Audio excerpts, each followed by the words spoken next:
My name is Manuel Antonio Aguilar. Most people call me Tono. I was founder and president of CASSA, and I'll be personal director of the CASSA internship program. And I'm just making my way back here today on May 6th, from a typical day back in the mountains, where I did a social entrepreneurship pep talk to local Mayan young people that are interested in making the world a better place. And I'm filming this short little video to give you a glimpse of what a typical day is like for work here at CASSA, in addition to that write-up that you guys are getting. So I'm gonna edit this little video to show you as I make my way up here in the highlands of Guatemala in Quiché on a typical day of work on a Tuesday, where I need to go home and finish this write-up and edit this video so that I can help people that need it have more self-sufficient homes. And this is a pretty amazing landscape, and I'm in love with my country. It's one of the most amazing territories I've ever seen in my widely traveled life. Guatemala is not just its natural beauty, but also the diversity of its people and way of life. That we have over 22 indigenous Mayan tribes. You'll get to see pretty much the majority of them as we drive around the country, checking out different sites for potential housing solutions, doing all sorts of research about the Guatemalan housing market. So pretty much investigating vernacular solutions like that, and you know what people do right now, which is mostly cinder block and corrugated tin roof, like you see in these schools here, that are, I mean, a bit unsightly, unsustainable. They cause destruction to the beautiful forest you see there in the back. They're blighty and they're really inefficient because they cost a lot to maintain. They basically produce a lot of waste in the surrounding areas because they don't come with efficient energy, water, or sanitation management. So these people live in unnecessary squalor because a lot of it simply isn't designed properly. Look at this little guy carrying the firewood up there. So you'll see a variety of low-level housing solutions, all of which are less than optimal. So what CASSA is going to try to do with our lovely interns' help is produce personalized, self-sufficient, intelligent housing solutions for all these people. And as I said, there's a variety of different projects that are suited to different skill sets and to different interests. We have so many different microclimates, all within a relatively small region. So it's easy as we drive around looking to build houses all over the country to see a variety of different types of ecosystems, microclimates, all sorts of different tuk-tuks. And here we're gonna get to drive through, as often happens in the highlands and mountains.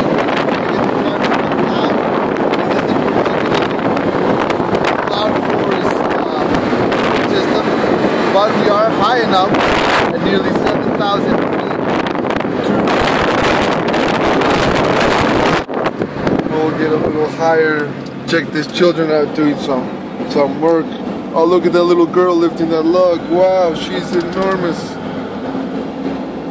So it's pretty amazing, honestly, to just experience this. Even though I'm Guatemalan, mostly I'm a human. And to get to see how people live in this particular part of the planet is pretty amazing. Look at that goat right there. So we're approaching the cloud, as you see. So it's right in front of us. And I'm going to go over this valley. I'm just going to shift into third. Hold on.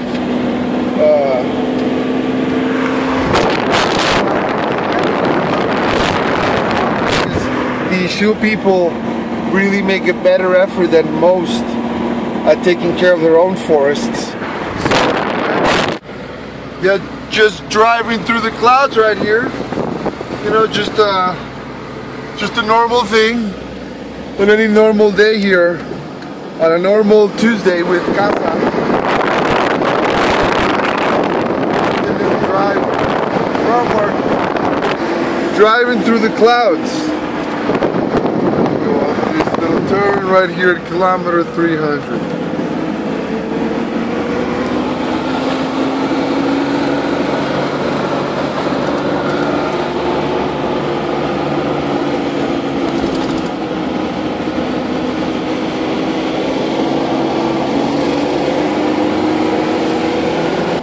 Well, I'm just here driving through some more cloud right here. Joining my fellow cloud drivers, my fellow cloud travelers over there, cloud chillers, and other cloud dwellers of all sorts. Check out this cloud coming up, rolling in from the higher mountainside. I hope you can check it. I'm going to drive real slow. We'll see it on the way, on the turnaround. Let me just try to catch up with that bike right there.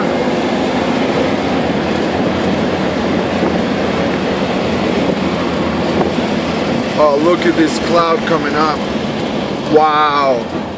I'm going to slow down for this, because this cloud is moving fast. I'm going to right here. Oh, I'm gonna park further up by like tuk-tuk. Look at that. That's a prime point for cloud. Oh.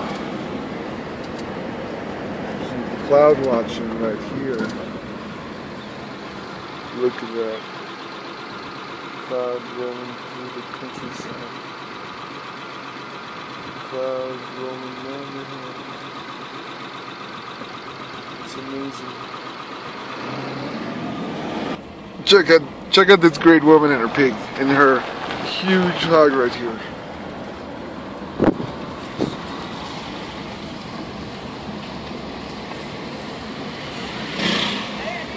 I don't know the name of this town. We're just rolling through. This is pretty typical. You see, like, this is a different. These are not shields anymore. These are quiches. So there's bands of dogs rolling around. Like this is we approach. I think this might be the market. So people here, Mayans, are still distinguished by their dress. They know from what town they are, from what region they are, and it serves as cultural identity, which they haven't lost. As they haven't lost their languages, of which we have about 22 different kinds. So here you see a pickup truck full of hogs right here, and this is pretty colorful, as is most of Guatemala. So my cell phone died as I was coming down the mountain. Now I'm about at 5,000 feet. I'm in Chichicastenango, so I made a little pit stop here at Tata Mash, and they were nice enough to make me a little table right here. The daylight's faltering, but for my little dinner, because I didn't eat lunch. Told them I wanted to eat outside because it's such a nice view. You can still see the mountaintop, a little bit of the daylight. See my truck there, and you see the whole outfit. So I'm gonna enjoy this delicious Guatemalan gourmet meal here. My cup of coffee, which you can't see, and hopefully many of you will be joining us in something similar this summer. Okay, so here I am the next morning. I made it back to Guatemala after that epic journey, an epic normal journey on a Tuesday afternoon. And here I am. I've just had my last meeting with Dave Lense, who is director of the EPICS program at SMEAL School of Business at Penn State. And I've worked with Penn State twice now with a group of interns who've done fantastic work. And I'm just going to let Dave speak to you for a few seconds. Hi, well, it's been great working with Toto. We look for opportunities for our students to work on cross-functional projects that will give them the opportunity to apply the things they've learned in the classroom to real business challenges. And that Tono has been a wonderful client in helping that happen. The students have been able to get deep into real problems and produce results that hopefully will make real impact for both the business as well as the people that Tono's businesses are serving in Guatemala. Cool. Thank you so much, Dave, and we'll see you soon. So here I am at the Guatemalan Chamber of Construction. I just left my meeting with the director of this group, who's actually just walking over here, and we just had a meeting about a report from the Penn State people that we just delivered to them, just as evidence that the work that will be undertaken will be put to great use. So I look forward to seeing many of you this summer, and hopefully we can continue some of the great work that we've started here.